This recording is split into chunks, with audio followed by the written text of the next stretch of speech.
Ever heard the old saying, "I can hear you thinking across the room"?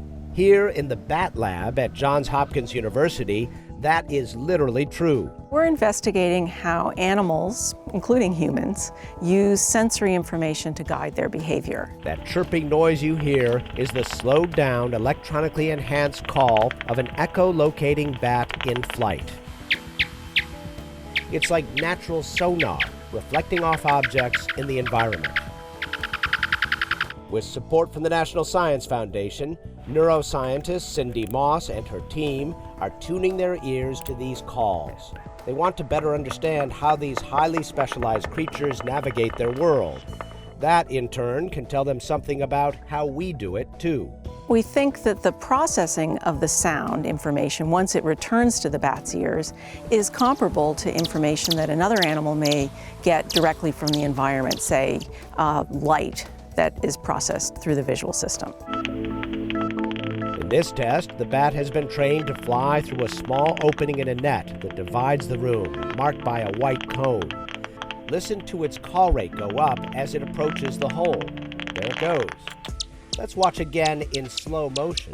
So we're interested in how the bat uses echolocation to build pictures, if you will, of the world. Not just a single target, but where the target is with respect to many other objects. Sort of like a scene. When he finally lands on the other side, he gets a treat. In fact, for bats, nothing satisfies quite like mealworms. And this girl, who goes by the name Black 69, has a real taste for them. So we have a bat on a platform, and it's trained to track a target that's moving towards it. In this test, Moss and the team say the stationary bat behaves much as it would if it were hunting an insect in flight. It echolocates as a string of mealworms moves down a guide wire right toward its mouth.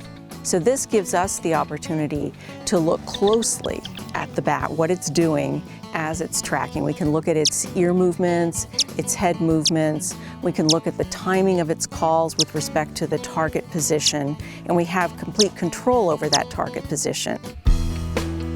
Moss says what's great about studying bat brains is the animal essentially broadcasts its thought processes as it goes about its natural behaviors, like hunting for its next meal. So one of the very lofty goals in neuroscience is to understand brain function. What does that mean? It means activity of the brain in the context of real-world behaviors. The bat, as an active sensing animal that produces the sounds that guide its behavior, provide us with a window to information processing. And she says while we humans engage the world very differently, we have more in common with bats than we might think. Bats are mammals, just like humans, and so some of our discoveries can then prompt further lines of inquiry so that neuroscientists as a whole can determine what's special about a given animal and what's general about mammalian nervous system. Understanding the workings of the brain by listening in to bats. Rewards all around for that. For Science Nation, I'm Miles O'Brien.